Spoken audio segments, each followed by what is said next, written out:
Pangalan mo? Pangalan mo? Ano pangalan mo?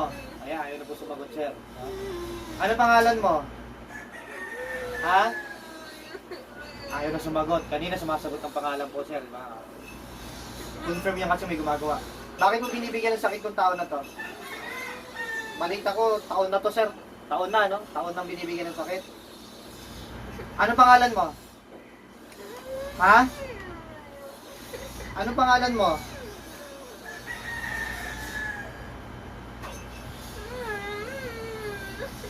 Ano pangalan mo? Ano pangalan mo? Ano pangalan mo? Ano pangalan mo? Makikipag-usap ka ba sa akin o hindi po? Ha? Ha? Makikipag-usap ka sa akin o hindi? Ha?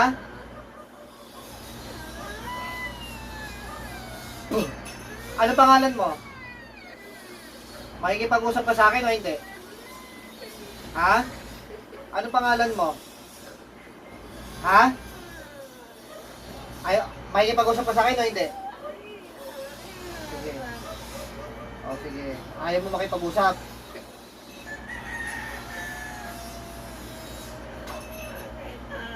Ano pangalan mo? Ano pangalan mo? Makikipag-usap ka hindi? Ha?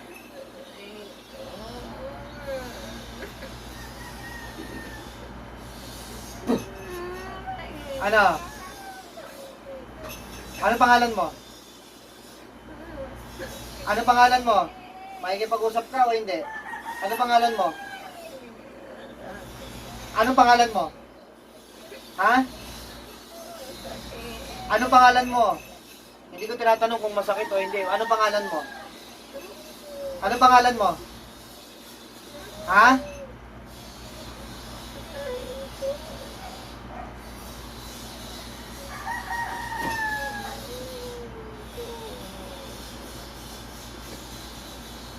Ano pangalan mo? Ha? Hindi mo alam ang pangalan mo? Kanina sumasagot ng pangalan, ngayon hindi niya na alam. So confirm yan. O sige, tanggalin mo yung ginawa mong sakit dyan sa tao na to. Tanggalin mo. Tanggalin mo yung sakit na ginawa mong sakit dyan. Tanggalin mo. Ha? Tanggalin mo. Tanggal. Sige po. Tanggalin mo. Ano pangalan mo? Ha? Tanggalin mo yung binigay mo na sakit dyan. Makikipag-usap ka ba sa akin o hindi? Hindi? Ah, hindi daw. Ano mo? Sige, ayaw mong sabihin kung anong pangalan mo, ha?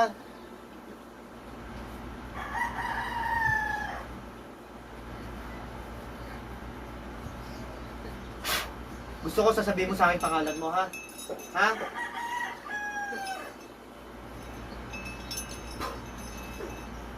Ha? Ha? Itatatak ko yan dyan sa ano mo, ha? Mag-aamin ka sa akin ng pangalan mo, hindi? Ha? Magsasabi ka, hindi? Ha?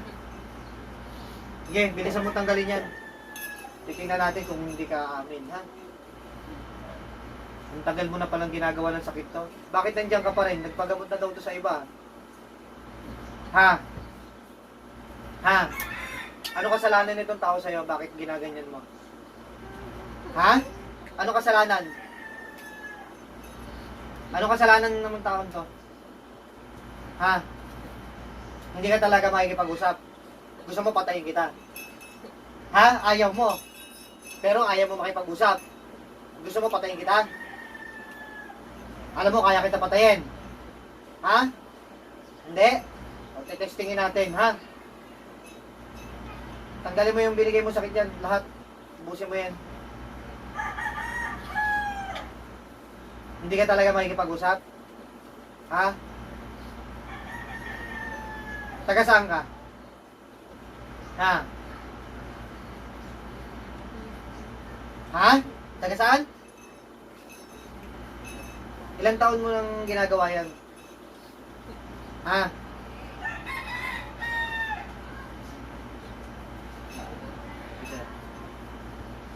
Sige.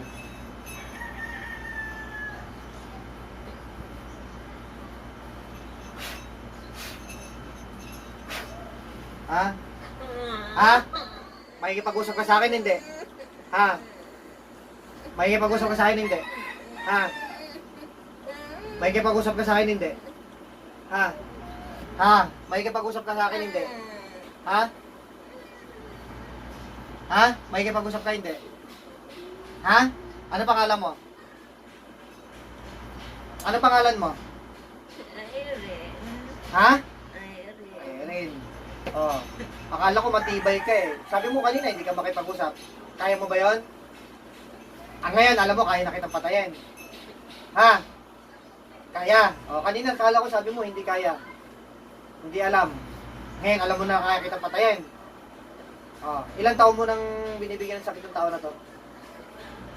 Ha? Ano yan? Sabihin mo, ayoko nang ganyan nagsisenyas. Makipag-usap ka sa akin, ayoko nang sinisenyas-senyas. Ha? Ayaw mo? Ayaw mo? Sige, labang ka sa akin ha. Lalabang ka? Sige, gamitin mo lahat ng kaalaman mo. Yan, tawagin mo yung demonyo na yan ha. Tawagin mo kung kaya ha. Nalaban kayo lahat sa akin? Ha? Nalaban?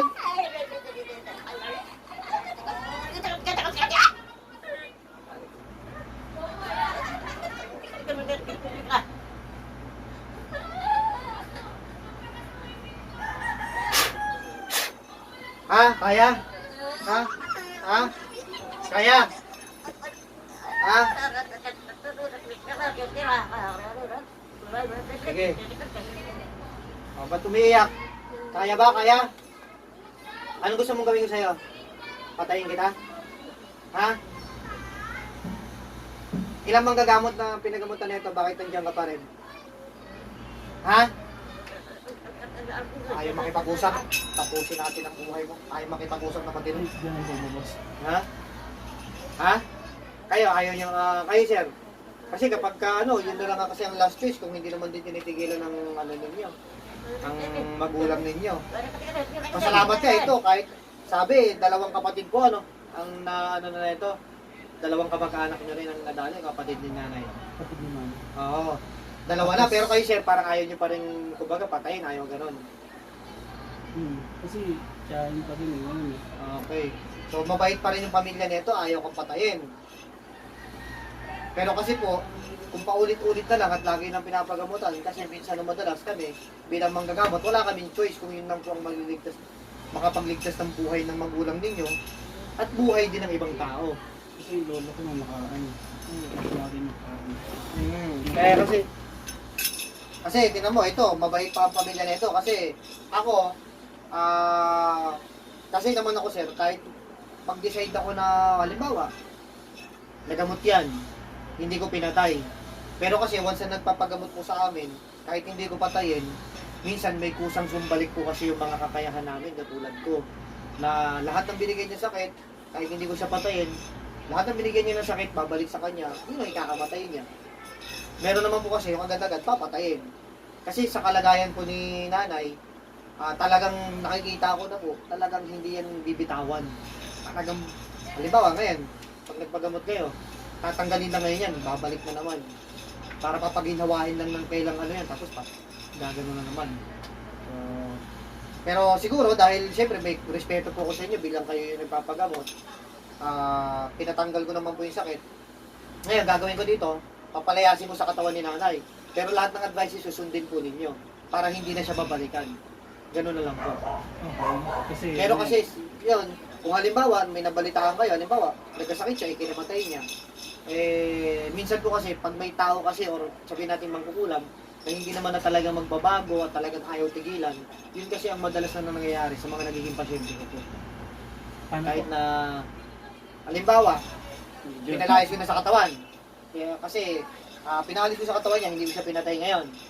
Ngayon, kapag kasi ang ginagawa, pagka yan, nagamot ko, o kahit kagaya namin, nakagaya ko po, ngayon, kung hindi pa rin titigil po yan, yung mga sakit na ibinigay niya sa ibang tao, bukod po sa mother niyo, lahat po yung babalik sa kanya, na pwede niya ikamatay. Kahit hindi ko siya patayin ngayon na papatayin na mga magulang. Pero kasi, nasa sa kanya po kasi yon. Halimbawa, magbabago na talaga siya, titigilan niya na yung mother nyo, possible na maputol na rin yun, pero may ano pa rin kasi tayong tinatawag karma. No? Pagdudusahan niya pa rin yung mga ginawa niyang sakit sa ibang tao. Pero kung magbabago siya, nasa Diyos na yun, kung papatawarin ko siya. Okay. Pero sinasabi ko, pwede niya pa rin talaga ikamatay. Kasi yung pamamaraan niya po, ang pagkukulam niya, gusto niya pumatay ng tao. So, Tapos po, hindi natin talaga actually choice na kagustuhan lang na gano'n, no? Pero kasi siyempre tayo, bilang tao, may mga limitasyon lang tayo lahat po eh. Pag oras na natin, o kaya naman, pag may ginawa tayong masama, ay yun talagang babalik sa atin. Pag mabuti ginagawa natin, mabuti rin bumabalik sa atin. So, ganun po. pero possible po ba na yung ginagawa niya pagka nakaalis siya dyan, gawin niyo ulit, hindi? Depende po kasi sa tao yun, sir, di ba? Kasi patulad nun, may kapalitaan tayo, nakulong, 10 years, 15 years, sa pagpatay or pagnanakaw. O kaya naman, droga, ganun something ang depende sa kaso, di ba? Ngayon, yung iba, hindi naman tungkol sa spiritual, nakalaya. After nun, mga ilang ano lang, gumagano na naman ulit yung ginagawa. Kasi sanay na silang nakukulong. No? Ganun din po sa mga ano. Kaya kayo, kasi ganito po, wala akong choice eh. Sa kalagayan po talaga na itong ano, gumagawa, talagang nakikita ko po kasi hindi talaga titigilan to.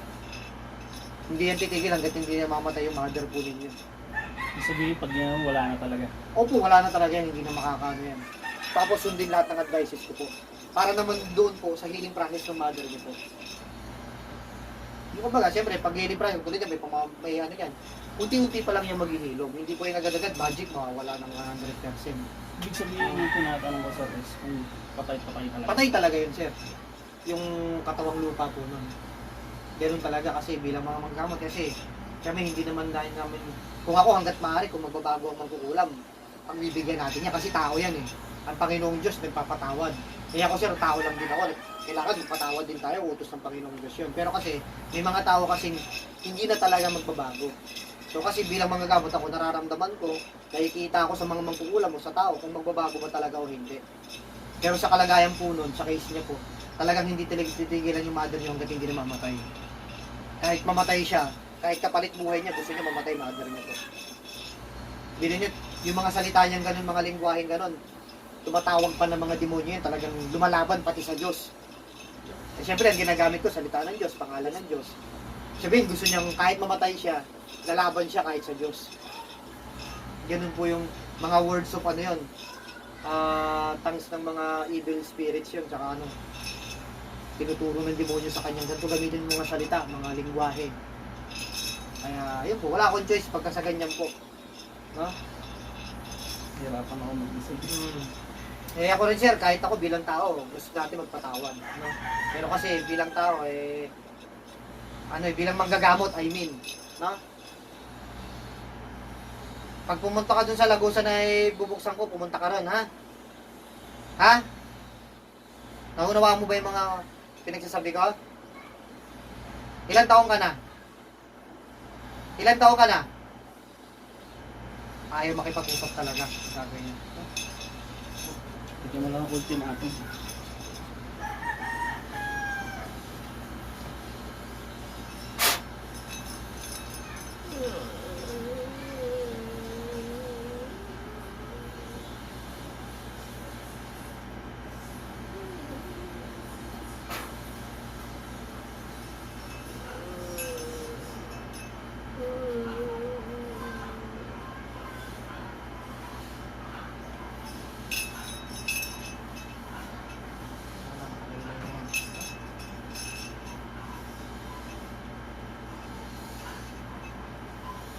Sa ulay, Nay.